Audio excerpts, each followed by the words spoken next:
Bienvenue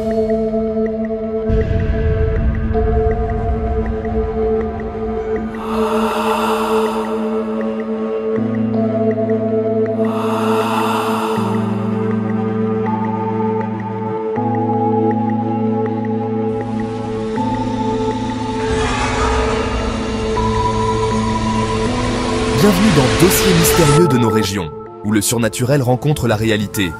Aujourd'hui, nous vous emmenons au cœur de la forêt d'Orléans, un lieu chargé d'histoires sombres et d'étranges disparitions. Mais avant de plonger dans l'horreur, pensez à vous abonner à la chaîne et à liker cette vidéo pour ne manquer aucun des mystères à venir. Vous êtes prêts? Accrochez-vous. Laissez-moi vous entraîner au cœur de la forêt d'Orléans, un lieu où les légendes se confondent avec la réalité, où les arbres centenaires murmurent des histoires oubliées. Préparez-vous à lever le voile sur des mystères ancestraux, à explorer des sentiers inexplorés et à percer les secrets de la forêt hantée d'Orléans. Située au sud de Paris, la forêt d'Orléans s'étend sur des hectares de verdure luxuriante. Cette vaste étendue de nature est un véritable havre de paix, offrant un refuge à une biodiversité exceptionnelle. Les visiteurs qui s'aventurent dans ses profondeurs sont souvent émerveillés par la richesse de sa faune et de sa flore. Ses chênes majestueux, ses tapis de mousse et ses clairières baignées de soleil lui confèrent une beauté sauvage et envoûtante. Chaque saison apporte son lot de transformations, du vert éclatant du printemps aux teintes dorées de l'automne, rendant chaque visite unique et mémorable. Mais derrière cette façade idyllique se cache une histoire riche et tumultueuse. La forêt d'Orléans n'est pas seulement un lieu de beauté naturelle, mais aussi un témoin silencieux des époques passées, où chaque arbre pourrait raconter des histoires millénaires. Des druides celtes aux soldats de la Seconde Guerre mondiale, la forêt a été le témoin silencieux d'innombrables événements. Les traces de ces époques sont encore visibles aujourd'hui, avec des ruines anciennes et des sentiers oubliés qui racontent des récits de batailles et de rituels anciens. Ces événements ont imprégné chaque recoin de la forêt d'une aura de mystère, nourrissant les légendes et les superstitions qui se transmettent de génération en génération. Les murmures du vent, à travers les arbres, semblent parfois chuchoter des secrets oubliés, ajoutant à l'atmosphère envoûtante du lieu. Au fil des siècles, la forêt d'Orléans a été le théâtre de phénomènes étranges et inexpliqués. Des lumières mystérieuses apparaissent parfois entre les arbres, et des sons inexplicables résonnent dans la nuit, laissant les visiteurs perplexes et fascinés. Des disparitions soudaines aux apparitions fantomatiques, les histoires se multiplient, alimentant les craintes et les fascinations. Les récits de rencontres avec des esprits errants et des créatures mystérieuses sont monnaie courante, ajoutant une dimension surnaturelle à la forêt. Les habitants de la région parlent de la forêt avec respect et appréhension, conscients des secrets qu'elle recèle. Ils partagent des histoires transmises de génération en génération, des contes qui évoquent des trésors cachés et des dangers invisibles, faisant de la forêt d'Orléans un lieu de mystère et de fascination éternelle. Parmi les nombreuses légendes qui hantent la forêt d'Orléans, il en est une qui se distingue par son mystère et sa noirceur. Celle de la sorcière de la Croix-Boulin est sans doute la plus célèbre et la plus redoutée de toutes. On raconte qu'au XVIIIe siècle, une femme accusée de sorcellerie aurait trouvé refuge au cœur de la forêt, fuyant la colère des villageois superstitieux. Son nom?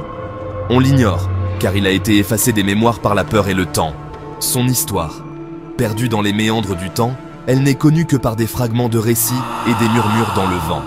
Seul son surnom, la sorcière de la Croix-Boulin, a traversé les âges, témoignant de la terreur qu'elle inspirait et des mystères qui l'entouraient.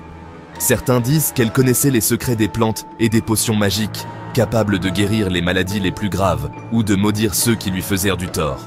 D'autres affirment qu'elle pactisait avec les forces occultes, invoquant des esprits maléfiques lors de rituels nocturnes, entourée de symboles étranges et de bougies vacillantes. La légende raconte que la sorcière de la Croix-Boulin aurait été brûlée vive sur un bûcher improvisé, condamnée pour ses pratiques occultes et ses pouvoirs effrayants. On dit que son esprit hante encore les lieux, cherchant à se venger de ceux qui oseraient s'aventurer trop loin dans la forêt, troublant ainsi son repos éternel. Les habitants de la région évitent soigneusement cette partie de la forêt, surtout à la tombée de la nuit, de peur de croiser son spectre vengeur. Pourtant, certains aventuriers et chasseurs de légendes continuent de braver les interdits, espérant percer les secrets de la sorcière de la Croix-Boulin et découvrir la vérité derrière le mythe. Mais la forêt d'Orléans garde jalousement ses mystères, Et rares sont ceux qui reviennent indemnes de cette quête périlleuse. Entre mythe et réalité, la légende de la sorcière de la Croix-Boulin continue de fasciner et d'effrayer, rappelant à tous que certaines histoires sont peut-être mieux laissées dans l'ombre. Au fil des ans, de nombreux témoignages sont venus alimenter la légende de la forêt hantée.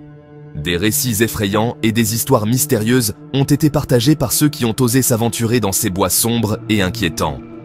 Des promeneurs égarés ont rapporté avoir entendu des rires sardoniques résonner dans le vent, des sons qui semblaient provenir de nulle part et partout à la fois, créant une atmosphère de terreur palpable. Tandis que d'autres ont aperçu des formes spectrales errant dans les sous-bois. Ces apparitions fantomatiques, souvent décrites comme des silhouettes floues et éthérées, semblent glisser entre les arbres, disparaissant aussi vite qu'elles sont apparues. Par une nuit d'automne, un groupe d'amis a affirmé avoir vu une silhouette sombre se tenant au pied d'un arbre, immobile et menaçante, les yeux brillants d'une lueur rougeoyante. Cette vision terrifiante les a laissés paralysés de peur. Pris de panique, ils ont pris la fuite, abandonnant leurs affaires et leur courage. Leurs cris de terreur résonnaient dans la nuit, se mêlant aux bruits inquiétants de la forêt. Un chasseur expérimenté, habitué des lieux, a raconté avoir été suivi par une présence invisible pendant des heures. Malgré son expérience et son sang-froid, il ne pouvait échapper à cette sensation oppressante d'être observé. Il sentait son souffle chaud dans son cou, une sensation si réelle qu'il pouvait presque entendre la respiration de cette entité invisible. Mais lorsqu'il se retournait, il n'y avait rien. Cette expérience l'a marqué à jamais, le laissant avec des questions sans réponse et une peur persistante de retourner dans ces bois. Certains témoignages parlent même de chants envoûtants qui attireraient les voyageurs vers des zones reculées de la forêt. Des mélodies si belles et hypnotiques qu'elles semblent impossibles à ignorer, d'où ils ne reviendraient jamais. Ces récits, bien que variés, partagent tous un élément commun. La forêt hantée est un lieu de mystère et de danger, où le surnaturel semble régner en maître. Démêler le vrai du faux. Hypothèses et spéculations. Face à ces récits troublants, il est tentant de se laisser emporter par la légende et d'imaginer la forêt peuplée d'esprits et de créatures surnaturelles. Pourtant, certains chercheurs et historiens tentent d'apporter des explications rationnelles au mystère de la forêt d'Orléans. La sorcière de la Croix-Boulin, par exemple, pourrait être inspirée de la figure de la guérisseuse, souvent crainte et persécutée à cette époque. Les disparitions inexpliquées pourraient s'expliquer par la configuration labyrinthique de la forêt, qui aurait pu désorienter les voyageurs imprudents. Quant aux apparitions fantomatiques, elles pourraient être le fruit de l'imagination fertile des promeneurs, influencés par les légendes locales. Phénomènes inexpliqués. Illusions ou manifestations surnaturelles. Malgré les explications rationnelles, certains phénomènes défient toute logique. Des phénomènes lumineux, étranges, ont été observés à plusieurs reprises dans la forêt. Des orbes scintillantes, des lueurs inexplicables, des faisceaux lumineux traversant les arbres. Ces manifestations lumineuses, souvent fugaces et imprévisibles, alimentent les spéculations et divisent les experts. S'agit-il de simples illusions d'optique, de jeux de lumière sur la végétation? Ou bien ces phénomènes sont-ils la preuve d'une activité paranormale intense? La forêt d'Orléans serait-elle un lieu de convergence énergétique, un portail vers d'autres dimensions? La forêt d'Orléans aujourd'hui. Un lieu chargé d'histoire. Aujourd'hui, la forêt d'Orléans demeure un lieu empreint de mystère et de fascination. Les légendes continuent de se transmettre de bouche à oreille, nourrissant l'imaginaire collectif. Les randonneurs, les amoureux de la nature et les curieux affluent du monde entier pour se promener sous ces frondaisons séculaires, à l'écoute de ces murmures anciens. Certains viennent chercher le frisson, espérant apercevoir une manifestation surnaturelle, tandis que d'autres se contentent de profiter de la beauté sauvage de la forêt, conscients que son histoire est aussi riche que sa biodiversité. Oserez-vous percer ces mystères? La forêt d'Orléans vous invite à une exploration captivante entre histoire et légende. Arpentez ces sentiers sinueux, admirez ces arbres centenaires et laissez-vous transporter par la magie des lieux. Mais attention, ouvrez l'œil et tendez l'oreille. Car la forêt d'Orléans ne livre ses secrets qu'à ceux qui savent les écouter avec respect et humilité. Saurez-vous faire la différence entre réalité et illusion? Êtes-vous prêts à affronter les mystères de la forêt hantée? À très vite pour un prochain voyage surnaturel, quelque part, peut-être, chez vous, dans votre région.